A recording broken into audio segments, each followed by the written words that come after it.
한국의 반도체 산업에 타격을 주기 위한 일본의 보복 조치를 논의하기 위해서 국회가 오늘 담당 상임위를 긴급하게 소집했습니다.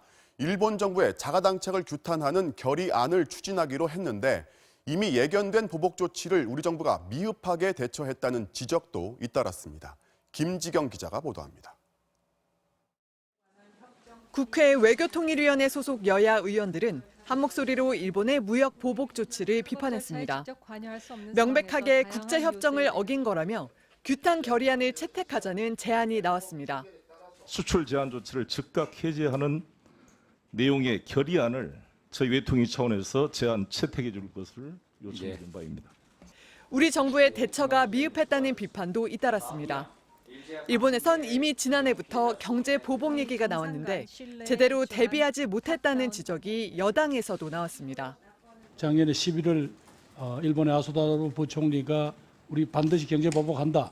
그리고 점점 아까 외교적인 절차를 밟으면서 강도 높게 우리들에 대해서 여러 가지 경고를 했습니다.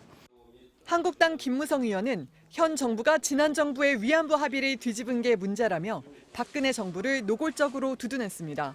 어려운 합의를 도출해냈는데 정권 바뀌었다고 해가지고 같은 대한민국 정부가 이것을 뒤집어버리는 이런 결과가 지금 이렇게 한일 간의 국교가 굉장히 어려워지고 강경화 장관은 전략상 우리 대응 조치를 밝힐 순 없지만 일본 수출 규제로 피해를 입는 다른 나라들과 긴밀히 공조하겠다고 말했습니다.